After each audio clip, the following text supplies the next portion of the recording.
음, 오늘 지은분이 또 재밌는 질문을 해가지고 이걸로 주제로 잠깐 방송을 하려고 합니다. 투자자에게 재무제표라는 거는 투자 업종별, 업황별 이 회사에서 좀 알고 싶은 부분을 수치로 좀 아는 거죠. 그렇다고 해서 재무제표를 잘 알면 투자를 잘 할 수 있는 거에 대답은 반반입니다. 그렇게 재무제표를 잘 알면 회계사가 돈을 제일 잘 벌겠죠. 잘 벌었겠죠. 투자로서. 그렇지만 그렇지 않죠. 투자의 수치라는 게 어떤 경영이나 이런 부분에 대해서 저 개인적으로 생각하는 부분은 저희가 워렌 버핏처럼 혹은 피터 린치 혹은 그 외에 투자의 대가라는 분들을 과연 경영자를 만날 수 있느냐? 여기서 포인트죠. 못 만나죠. 투자에서는 어떤 수치상 평가하는 부분이 있고, 그거를 정정하라는 부분으로 해서 경영자, 그리고 근로자, 그리고 나아가는 목표, 이런 거에 대한 인터뷰로 판단하는 대가들하고는 달리 개인 투자자들은 그런 기회가 잘 없고, 실제로 경영팀에 전화를 하든지 아니면 예를 들면 이제 주가 관리팀이죠. 그쪽에 사실은 경영팀에 있으니까 전화를 해도 잘 알려주는 건 없고, 책에 있는 대로 나오지 않고 책에 있는 대로 대답을 해주지 않습니다. 잘 받지도 않고 일단은 스무스하게 넘어가려는 거 있는 부분이 크고요. 저희 같은 경우에는 뭘 볼 거냐, 라는 부분에서 수치도 안 돼. 수치는 좀 볼 수 있어. 근데 그 수치도 예상치는 그냥 예상치 정도인 건데, 저 같은 경우에는 보면 소형주를 많이 다루기는 해요. 소형주를 많이 다루고 분석이 되고 하기 때문에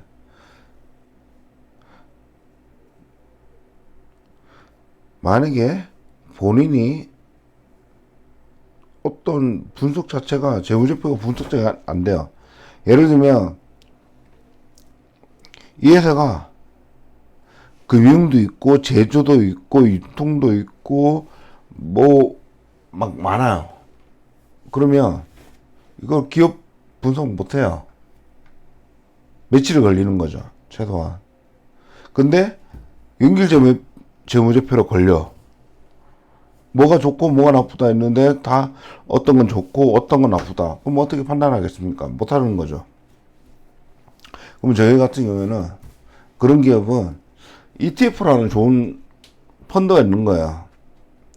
코스피 200에 투자하는 펀드에 들어가는 거고, 나머지 부분에서 우리는 개인적으로 알 수 있는 재무제표를 분석할 수 있는 기업들에 들어가는 거고, 그리고 이 재무제표에 회계에 너무 집착하지 마세요. 큰 숫자가 바라보는 이 의미가 뭔가, 거기에 대한 업종별 따지는 거죠. 이 부채가 진짜 부채인지, 좋은 부채인지. 부채도 좋은 부채가 있습니다. 예를 들면 건설 쪽 같은 경우에는 돈을 미리 받고 건설을 하는 쪽에서 입장에서는 매출채권이라는 개념이 없어지는 거죠. 그걸 용어는 다릅니다. 용어는 다르지만 어쨌든 돈을 받아야 되는 입장인 게 아니라 돈을 미리 받고 시작했기 때문에 하긴 하지만 제대로 건설만 되면 이거는 문제가 없어지는 거죠. 단지 회계상 부채로 넘어가는 것 뿐이죠. 그렇게 보이는 것 뿐이고, 또 하나, 나는 이 정도 건설을 30%를 했는데 고객사에서 20% 정도밖에 안 돼. 그래서 우리는 20% 돈만 줄 거야. 이게 나쁜 부채죠. 이게 나쁜 부채고, 그 부채의 성격도 업종에 따라서 회계 라인이 달라지는 부분이고, 또 하나, 회계가 너무 작은 회사인다 치고 너무 복잡하다. 그럼 꼼꼼히 살펴봐야 되는 겁니다. 꼼꼼히 살펴봐야 되고, 그 중에 큰 숫자가 나. 어쩔 수 없이 나올 수 있는 게 현금 흐름표에서 튀어나옵니다. 뭐가 나오냐? 재고, 공장 가동률, 직원 수, 또 뭐가 있을까? 매출 채권이겠죠. 돈을 못 받은. 근데 얘네들 회계적으로는 다 유동자산으로 들어가거든요. 그럼 유동자산을 빼야죠. 실제로는 그게 재고나 매출채권 이런 부분들, 건설에 돈 안 되는 부분들을 받을 거라고 생각하고 유동자산으로 넣은 부분 빼야 되는 거죠. 부채가 무조건 좋은 게 아니라 부채의 성격을 봐야 되는 부분 말씀드린 거고요. 그리고 유동자산에 들어가는 회계 자체가 정말 되는 애들, 진짜 조심해야 되는 부분들은 이게 현금으로 들어왔냐, 그걸 현금 흐름표를 보면서 실제로 돈 쓴 거에 대해서 영업이익이 더 많았느냐, 현금 흐름이 더 많았느냐, 재무 현금 흐름으로 해서 빚을 갚았는지 그 돈으로, 아니면 일단 절대값을 따집니다. 자, 영업 현금 흐름으로 100억을 썼다 그러면 투자 현금 흐름은 100억 이하에 돼야 이상적으로 봅니다. 절대값으로. 어쨌든 적어야 된다라는 부분이 있죠. 절대값으로 기준 따졌을 때. 뭐, 저 같은 경우는 일단 저는 패턴이 일단 맞춰가고 있거든요. 어떻게 보는지. 그리고 중간에 설명하는 부분이 이렇다 저렇다라고 업종별로 말씀드리는 계정들이 있을 겁니다. 그 계정들만 좀 분석을 하고 그 계정이 의미하는 뭔지 좀 더 유튜브에 그런 거 많이 나오니까 간단하게 나오는 거는 혹은 네이버에 검색을 해서 하시는 편이 낫고,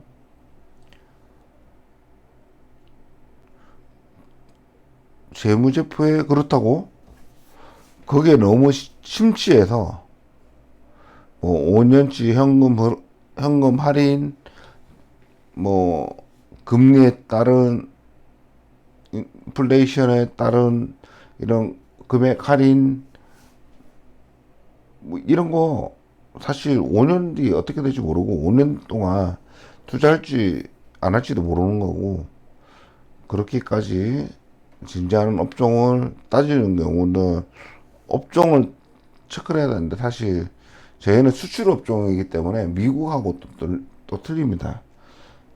외국계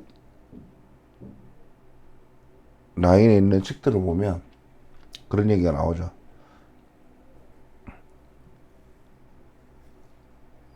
어떤 특정 사업에 뭐 사탕이든 콜라든 이런 걸로 해서 평균이 매겨지는 사업이 있는 반면에 저희는 수출업이기 때문에 해외 국가의 영향을 받을 수밖에 없습니다. 그렇기 때문에 무조건적으로 국내 내수로만 따지는 부분은 소형주밖에 없겠죠. 그 중에서 대형주가 관심을 가지지 않는 그런 업종들도 있을 수 있고, 너무 수치에 매달려서도 안 될 거고, 컨텐츠 투자 같은 경우에도 나쁘진 않아요. 그렇지만 주주회사에 많이 그런 종목들이 걸린다는 거 하나가 있고, 재무제표 라인을 볼 때는 큰 수치만 보자. 큰 수치만. 뭔가 급변하게 보라는 거. 그리고 안 좋은 거 혹은 좋은 거 딱 정해져 있습니다. 큰 수치만 보고 나머지 뭐 고정비 뭐 이런 부분은 거의 잘 안 나타나요. 재고나 이런 부분에서 나타나는 부분들이고, 오히려 우리가 정령 분석을 하지 못하기 때문에, 사업가를 직접 만나서 하지 못하기 때문에 그나마 재무제표를 하는데, 그 재무제표도 재무제표에 너무 침몰하지 않았으면 좋겠다, 이런 생각이 있고요. 재무제표로 판단하는 게 아니라 흐름만 파악하는 거죠. 흐름만. 이 경영에 어떤 영향이 있는지 이걸 좀 바라보는 거지. 물론 재무제표도 과거형이긴 하지만 그래도 개인 투자자로서는 그 정도는 해야 될 거고, 그게 재무제표를 분석하는 게 목표가 아니라, 재무제표는 하나의 투자에 대한 이 경영 분야에 어떤 식으로 이 사람들이 생각을 했느냐 라는 부분에 참고용으로 참조할 수 있는, 혹은 탐정같이 쫓아갈 수 있는 부분이라 이렇게 생각을 합니다. 뭐 절대적으로 재무제표의 용어나 이런 부분들은 큰 부분만 제가 방송하는 것에 대해서 포인트를 잡고, 일단 지금 제 방송 보는 분들이 제 방송에 여러 가지 재무표 순서를 저 같은 경우는 일정하게 잡아가잖아요. 그걸 보는 게 좋을 것 같고요. 그리고 좀 더 나아간다면 이제 뭐 경영 파모 펀드, 경영 분쟁, 여기까지는 그냥 사실 우연찮게 저 같은 경우는 계속 걸려고 있고, 전에도 말씀드렸지만 계속 걸려요. 그런 기업만 찾아서 그런지 모르는데 어쨌든 고르고 비판적으로 보세요. 좋게 보지 말고. 재무제표도 꾸미려면 이쁘게 꾸밀 수 있습니다. 왜 이렇게 이쁘지? 근데 재무제표를 꾸미는 거를 막는 게 현금 흐름표고, 그 현금 흐름표에 플러스 손익계산서를 보면 의심되는 부분들이 있죠. 그걸 재무제표로 쫓아가는 겁니다. 그게 사업보고서, 분기보고서, 주석을 보면서 뭐 대손 손각이 많다든지 이러면은 좋지 않은 부분들이죠. 사실 재무제표를 많이 보는 것보다 보고서에 주석을 많이 보는 게 훨씬 좋습니다. 거기 안에 들어간 게 현금은 얼마고, 투자한 회사는 얼마의 가치를 가지고 있는 거고, 우리는 현금으로 유동자산에 넣은 매출채권의 대손상각이 얼마나 되어 있는지 다 보일 수 있기 때문에 그쪽 중점으로 보는 거지, 재무제표에 너무 목매이지 않았으면 좋겠어요. 업계마다 완전히 틀립니다. 재무제표는 용어도 틀리지만 의미하는 바 다르고, 아까도 건설 쪽에 얘기했지만 부채도 좋은 부채가 있고 나쁜 부채가 있고, 유동자산 중에서도 좋은 유동자산이 있고 나쁜 유동자산이 있는 그런 부분들이 있기 때문에, 우리가 원하는 거는 큰 의미를 가진 숫자들을 가지고 최대한 안정적이고 마진을 가지는 부분이고, 또 하나 그 뭐 인베스트 사모펀드 하나 가지고 뭐 말씀하신 분들이 댓글로 다는 분이 있는데, 스틱 인베스트먼트라고 있는데, 회사는 좋은데 얼마 갈까요? 얼마가 될까요? 이런 거 전 모릅니다. 대충 그냥 차트상으로 얘기하는 거지, 그게 사람들 따라 틀린 거고, 제가 쪽집게도 아니고, 그런 거에 대해서는 일단 최대한 안정적이다라는 부분들, 안전마진으로 들고 가는 부분들이 있기 때문에 단기적으로 뭘 하라고 저는 말씀드리진 않고, 그리고 조금 꺾였다고 해서 그게 자 이런 얘기겠죠. 주가를 짧게 줄여서 보면 굉장히 변동폭이 심한 거고, 길게 늘려서 보면 별거 없습니다. 그래서 제가 주봉이나 월봉을 보고 들어가는 걸 좋아하는 거고, 또 그렇게 말씀을 드리는 거고, 일봉은 그 중에서도 타이밍을 좀 보거나 뭐 흐름을 좀 보려고 할 때 이렇게 들어가는 거지, 어떤 매도와 매수를 차트로 하는 게 아니라 참고 적정 가격에 대한 참고용으로 써야 되는 거지, 이게 매수 매도에 대한 결정권을 가지지 않습니다. 차트는 항상 차트는 후행성이고, 혹은 선행을 할 경우에는 줄문할 일이 없죠. 잘 되고 있으니까. 그런 부분에서 너무 걱정하지 마시고, 제가 그래서 눈을 봤는데, 아니 주간으로 월간 보면 누구나도 상승 분위기인데 일간으로 보면 급격하게 오르는 것처럼 나오는 것 뿐인데, 그렇다면 단타 치는 거잖아요. 이제 추천하는데 만원 갈까요? 라는 질문을 하신 분이 있는데, 만원 가지고 할 필요가 있나요? 최고가가 2만원대라고 치는데 지금 그만큼의 이상의 값어치는 이미 했었고, 언젠가는 같이 돌아갈 거니까 그게 믿고 투자하셔도 될 것 같습니다. 뭐 단기로 투자하실 거면, 그리고 시점이나 얼마 가격이 될 것이다 뭐 예상은 하는데, 일단 저는 들어갈 때는 고민을 먼저 말씀을 드리는 거예요. 되고 나서 얼마에 팔아라 뭐 이런 얘기는 일단 그래프로 나오기 때문에, 그리고 장기 보유할 때면 굳이 뭐 팔릴 필요가 없죠. 배당 잘 나오고, 굳이 배당 수익률이 내가 한 게 배당 수익이 현재 좋다 이러면 좀 굳이 매도를 하지 않고 계속 유지를 하는 방향으로 말씀을 드리는 겁니다. 굳이 싸게 사가지고 유지하면 되죠. 배당 수익률도 좋아. 왜 팝니까? 좀 더 좋은 기업이 나타났을 때만 파는 거지, 어떤 시세 사이에 쫓아서 들어갈 필요도 없습니다. 그럴 필요도 없고, 좋은 가격에 샀으면 좋은 가격에 계속 유지를 하시는 게 좋고, 그 다음에 새로운 종목에 관심을 가지는 게 좋겠습니다. 뭐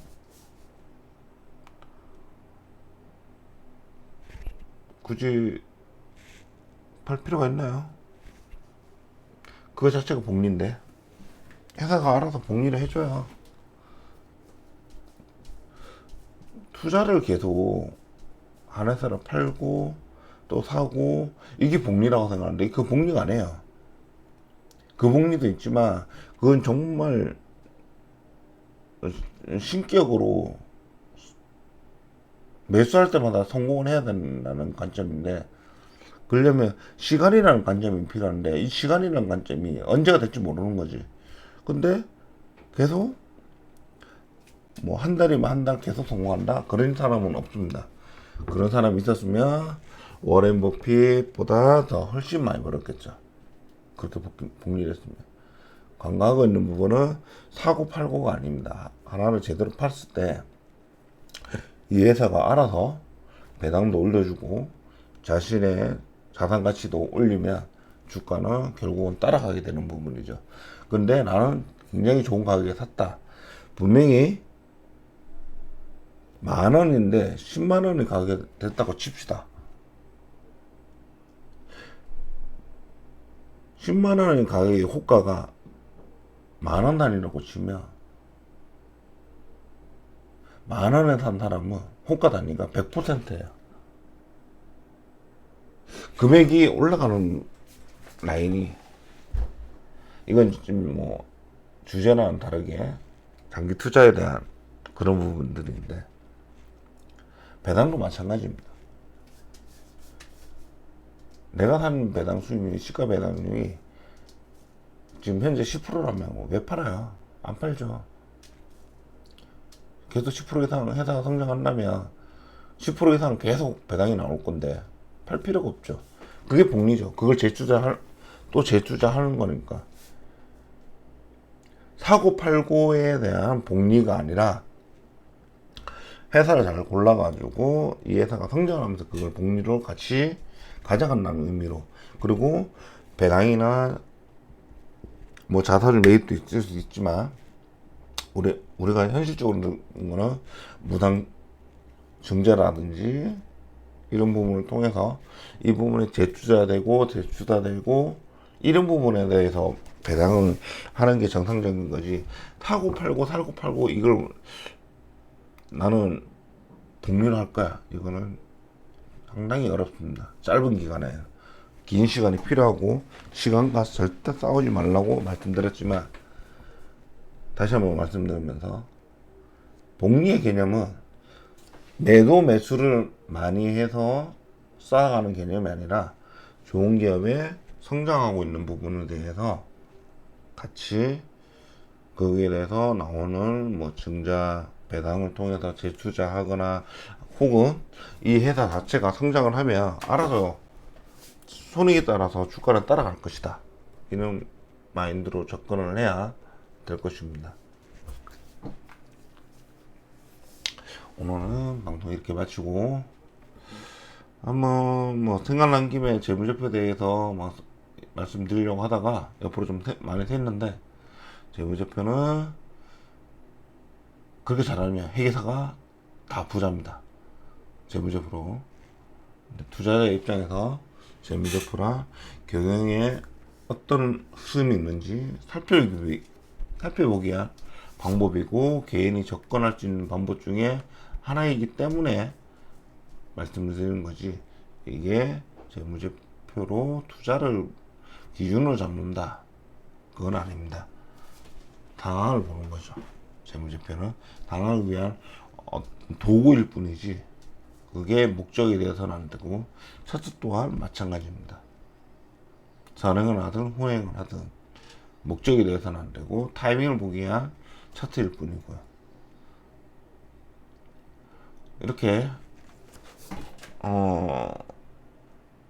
재무제표가 사실 목적도 아니고 이런 부분이었는데 말씀드렸고,